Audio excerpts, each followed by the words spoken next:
mwebale okubeera nga mutuwuliriza era nsanyuse nnyo okubeera nga mwenna muli ready tugabanira wamu.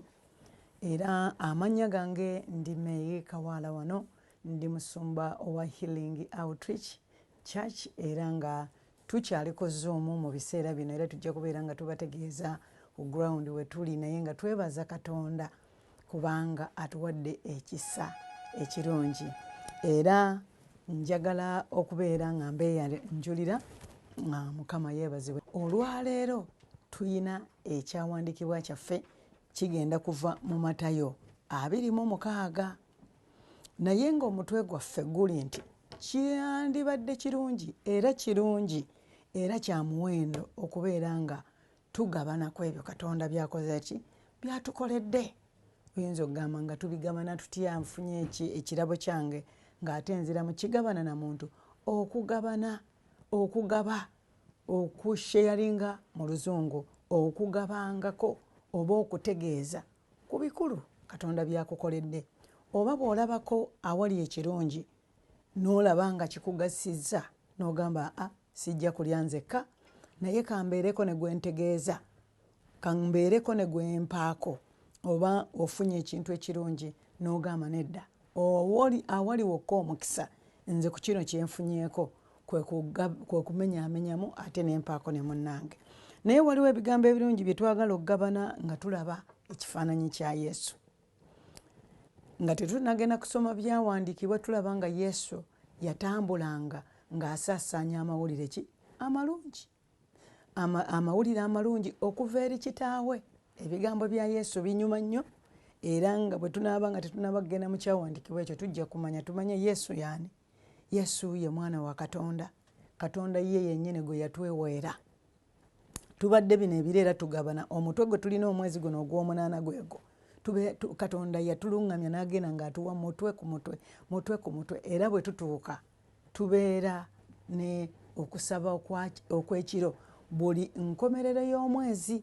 Era bwe tuba tumaze okuyiga omutwe ogwo nga guno gw'olaba nti kirungi nnyo omuntu yenna Katonda ng'akukoledde ebikulu ng'alina kyakubikkulidde eky'amaanyi okubeera n'omutima ogulaga oba ogugaba ku ekyo oba oguyamba omuntu n'omugamba munnaye wategedde waliwoko ekirungi. Okyo nno kituviiramu mukisa. Ng'era bwe tugenda okulaba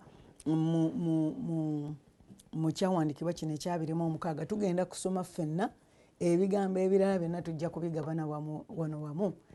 Bikkula Bayibuli yo mu Matayo 26 okuva ku lunyiriri lwa 6 n'okukkirira ku 13.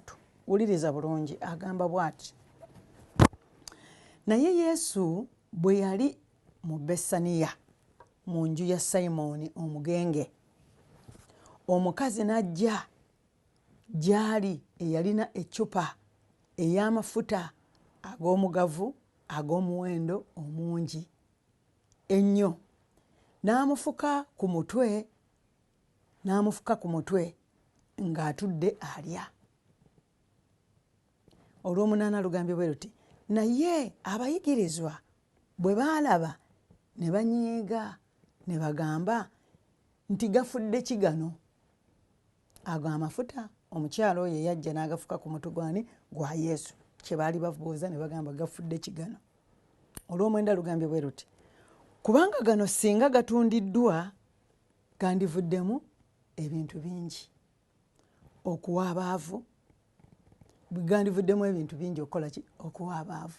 Olw'ekkumi lugamba bwe luti, tuli mu Matayo 26 okuva ku lw'omukaaga okutuuka ku 13.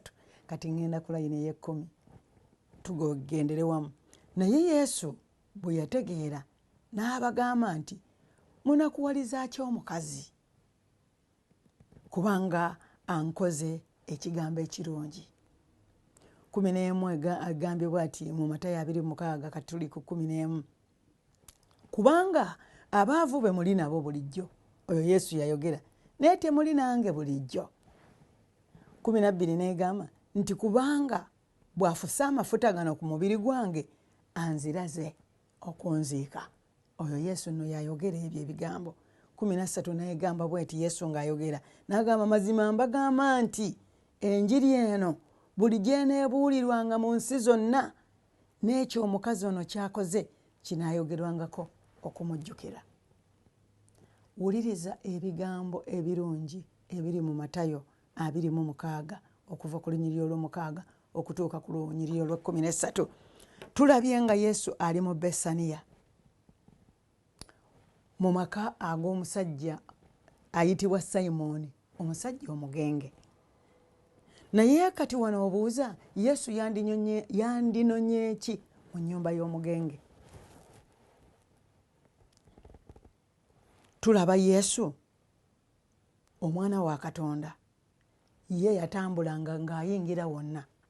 Era bino bye bifaananyi, kino kye kifaananyi kye tufuna kye twagala okuyiga ku Yesu. Naye omuntu oyinza okuba ng'oli eyo n'ogamba ye Yesu y'ani? Mutegeere. Yesu omwana wa Katonda, tulaba nti nga tetunaba kugenda wano katugende tuddeko emabega kuggwe abadde emabega mu kuyigiriza kwaffe. Yesu omwana wa Katonda, Bayibuli gweyogerako mu Yokaana 3:16 nti laba bwe yayagala ensi bw'ati Katonda n'okuwaayo n'awaayo omwana we omu yekka bw'ati, nga naye buli amukkiriza aleme okubula naye afuna obulamu obutakola ki, obutaggwaawo. Oyo nno ye Yesu. Naye ani yamuwaayo? Ye Katonda. Ye Katonda y'ani? Yo ye yatutonda. Era Bayibuli emutulaga mu lubereberye essuula emu ne tulaba Katonda. Katonda tumulaba tutya? Tumulaba okuva mu kigambo. Bayibuli egamba nti laba waaliwo kigambo, kigambo n'abeerako awali Katonda, n'abeerako gye tuli. Mu Yokaana emu bw'agamba kigambo n'abeera n'aba Katonda. Kye kigambo kino kyolaba kye tugabaniramu. Ekigambo kyennyini kitulaga Katonda, era ye Katonda, kubanga ne mu kutonda ensi Katonda yayogera kigambo n'agamba wabeerewo ensi, wabeerewo ekitangaala, n'akyawula ku kizikiza, wabeerewo olukalu, n'alwawula ku mazzi. Oyo nno ye Katonda ng'atonda. Ye mutonzi waffe, ye yatutonda. Ye yatutonda atya? Yatutonda n'agamba, n'atonda Adamu. Bwe yatonda Adamu n'agamba nti atajja kusobola kubeera yekka. Bayibuli egamba mu lubereberye essuula esooka nti n'amwebasa n'amuggyamu ki? N'amuggyamu olubiriizi. Oyo nno n'abeera nga ye Kaawa. N'abateeka mu lusuku Edeni. Eyo tugenzeyo tutegeere Katonda ono kye kigambo. Era kyova olaba nti ekigambo kino ge maanyi ga Katonda, naye ate ye Katonda mwene. Kakati buli we tubeera mu kigambo kya Katonda, era nze kyennina kyennafuna era kyendabamu omuwendo ye Katonda mwene, kye kigambo kino kyenva ngabana ku kirungi kyennafuna, kubanga kye kigambo ekiwonya, kye kigambo ekirokola. Era Bayibuli ekyogerako mu Matayo 24 n'olunyiriri olw'14 ye enjiri, nti n'enjiri eno ey'obwakabaka eneebuulirwa mu nsi zonna mu mawanga gonna olw'enkomerero n'eryoka ejja. Okiraba nti nno bino ebiseera twetaaga tugabane ku ekyo ekirungi Mukama kyatuwadde, enjiri tugibuulire. Bino ebiseera byakubuulira njiri. Enjiri eyimiridde ku mazima n'omusingi ogw'obwakatonda. Enjiri ge maanyi agalokola, agaleeta obulokozi. Enjiri ge maanyi agawonya. Enjiri ge maanyi agasumulula mu kigambo ekya Katonda. Ekigambo kyennyini nga Katonda bwe yakikozesa n'agamba wabeerewo, kitonda. Era kye kigambo kyengabana kati naawe, kye kirungi kyenfunye mu bulamu, kyennyinza okuweeramu obujulizi ne ŋŋamba leka ngabane ku kigambo kino. Kigambo kye tulina okugabana. Kigambo bwe tukyogera kitonzi, kitonda. Ekigambo kya Katonda ge maanyi. Bayibuli ekitugamba bulungi nti kigambo kitala, kisala, kirina obwogi bubiri, kiyitamu. Era bwe mba nga njogera ekigambo kino wookirabira nga kirina amaanyi. Ekigambo n'omuntu kyayogera obwogezi, kyova olaba teweetaaga bigambo bye tugamba nti bino ebigambo ebimalamu amaanyi. Weetaaga ebigambo ebisitula omutima gwo, kye kireeta obulamu. Era ekigambo kyennyini ky'owulira kye kigenda okuleetera amaanyi n'obulamu okubeera ng'okola by'osobola okukola. N'olwekyo weetaaga ekigambo ng'olwaleero kye tugabana, kyenziza okugabanako naawe. Kye kirungi kyendabye mu nsi, kye kirungi kyendabye nti ne bwe tubeera nga tuli mu bino ebiseera ebitabudde buli omu, ebiseera ebireetesa entiisa, kye twetaaga okugabana y'enjiri. Bino by'ebiseera ekigambo kye tugabana olunaku olwaleero nzize okugabanako naawe okukuwa ekigambo kubanga kyendabye nti kyekirimu obulamu kyekiyinza okutuyamba ekyo kyekiddukiro kyaffe naye ne tufuna ekyokulabirako ekyamaanyi wano nga tulaba Yesu naye yagendanga mu bifo ng'agaba amawulire amalungi ge yajja eri kitaawe ekigambo daba n'atuuka okuyingira mu nnyumba y'omugenge ono omugenge Simoni naye Bayibuli etugambye nti naye bw'abanga akyali mu nnyumba ya Simoni nti omukazi n'ajja gy'ali eyalina eccupa ng'erimu amafuta ag'omuwendo mungi ennyo n'amufuka ku mutwe ng'atudde alya. Laba omukyala ono yandiggyewo amafuta ag'omuwendo mu ccupa. Ekyo kitulaga nti omukyala yalina ekyamamuli. Oyinza omulaba omukyala nti yajja ate okufuna ekirowoozo bwe kityo n'ayitawo buyisi. Wano tewaliwo wekiŋŋambye nti yakonkona. Bayibuli egambye nti yayitawo buyisi n'ayingira, Yesu yali alya n'amufuka amafuta ag'omuwendo ku mutwe. Ndaba omukyala omumalirivu, ndaba omuntu atenyooma. Omukyala ono yandibadde mu kifaananyi ekiriŋŋanga oba ekyamalaaya naye yandituuse atya awali Yesu. Yandibadde omukyala anyoomebwa atasaanira naye obumalirivu bwamusobozesa okutuuka awali Yesu. Kati oyinza okubeera eyo nga ggwe wenyooma n'ogamba nze nga nkoze ebibi bingi yenze ng'abantu bankazaako eryamalaaya ate era nga munnaye kyendi. Oyire oyinza okuba ng'omanye ekyo ky'oli n'ogamba nti yenze bannaaye nga ndozeeroza abantu nga nze nkonjera abantu nga nze nnina ettima ng'ebikolwa eby'omubiri byanzijula kubanga mpulira n'ababuulizi nga babibuulirako naye nze nnyinza nti okusembera awali Yesu. Excuse me. Naye labayo obumalirivu bw'omukyala ono.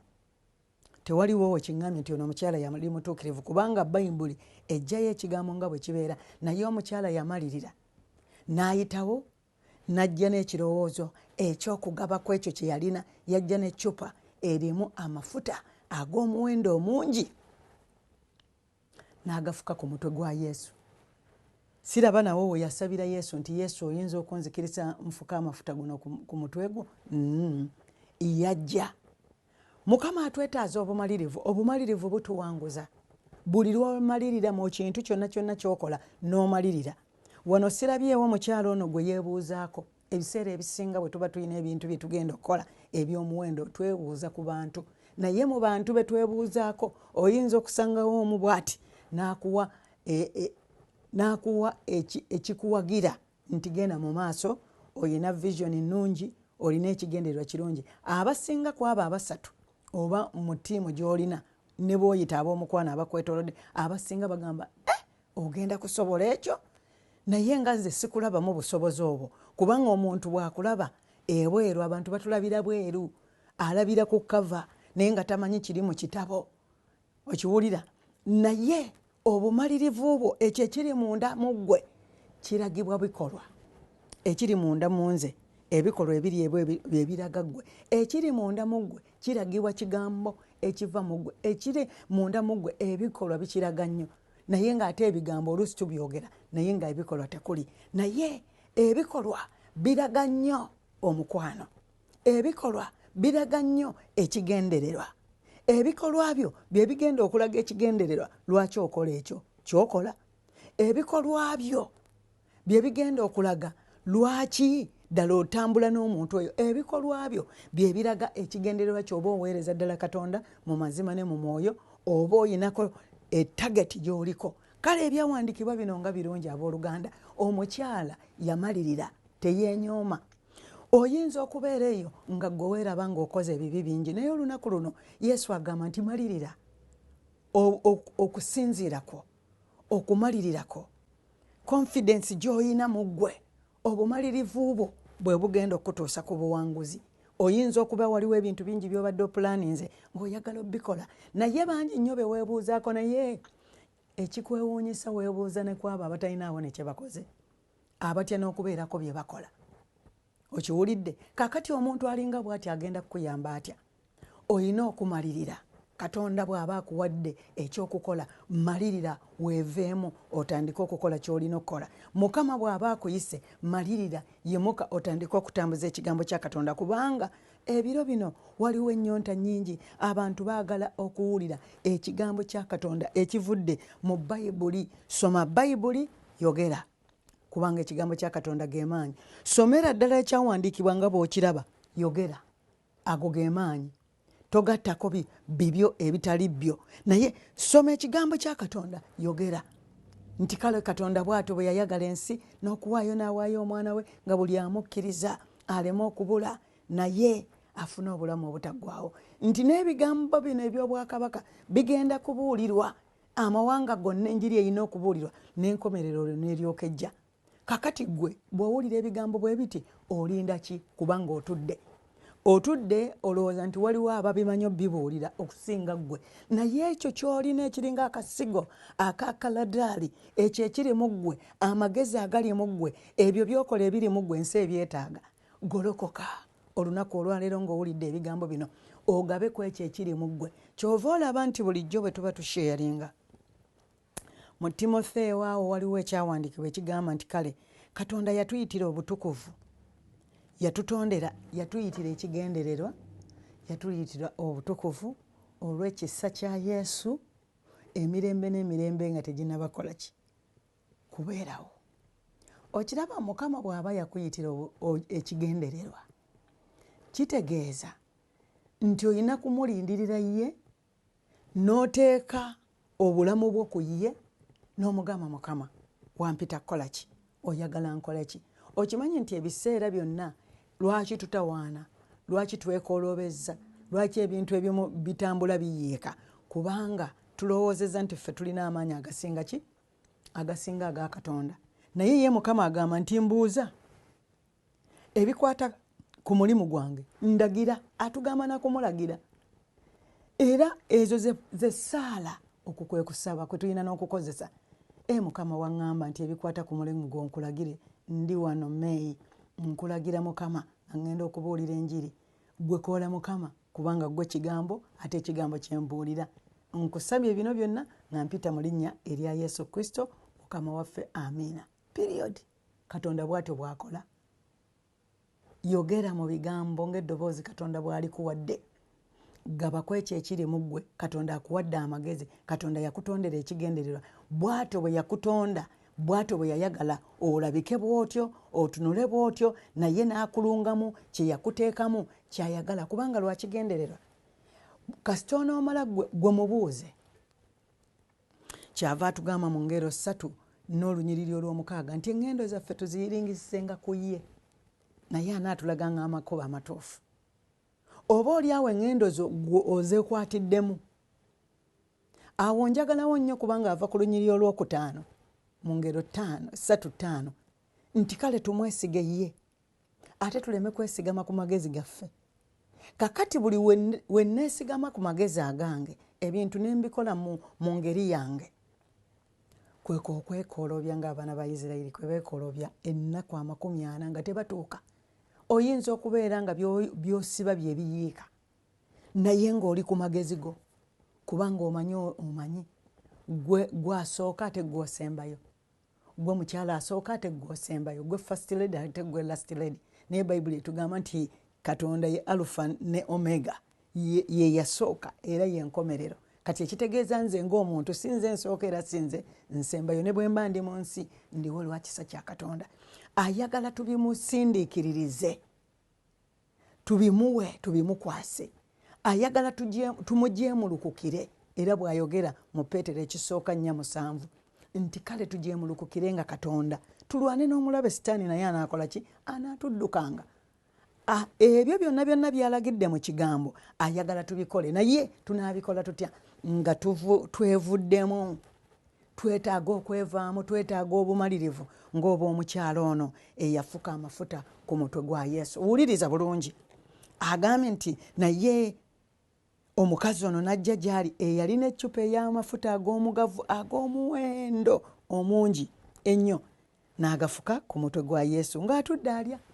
Yesu atudde yeeriira, naye Yesu alaba emitima gyaffe nga tetunnaba nakola bintu. Yesu yandibadde agaana omukyalo ono naye yasigala ali mu ddembe lyalya. Kubamu akafaananyi ng'olaba Yesu ali awo alya naye nga omukyala amufuseeko amafuta. Wuliriza olunyiriri oluddako wano olw'omunaana. Bayibuli egambye bwe nti naye abayigirizwa bwe baalaba ne banyiiga ne bagamba nti gafudde ki gano? Bano be bayigirizwa Yesu be yeeyitira yennyini. Baatambula nabo, baalabamu embavu nga bayinza okukola naye omulimu. Obulamu bwaffe bwe butyo bwe butambula. Weetooloddwa abantu be weesiga era b'otambula nabo, be bamanyi ebibyo, be bakwasi oba n'ab'ensawo, be bamanyi akasenteko, be bamanyi ku pulaani yo. Naye kaakati omukyala ono azze n'akola ekikolwa ekyo n'afuka amafuta ku mutwe gwa Yesu. Ne Yesu tagaanye, naye bo obusungu bubakutte. Eyo nno y'ensi.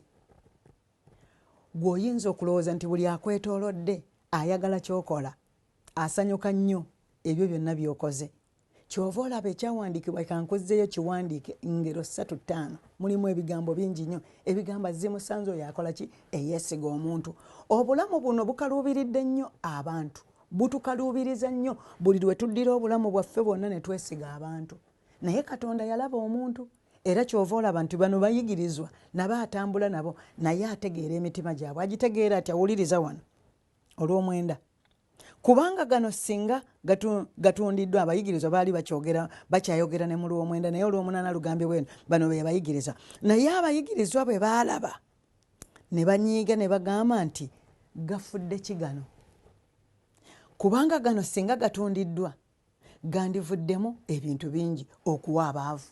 Abo nno be bayigirizwa abatambula ne Yesu.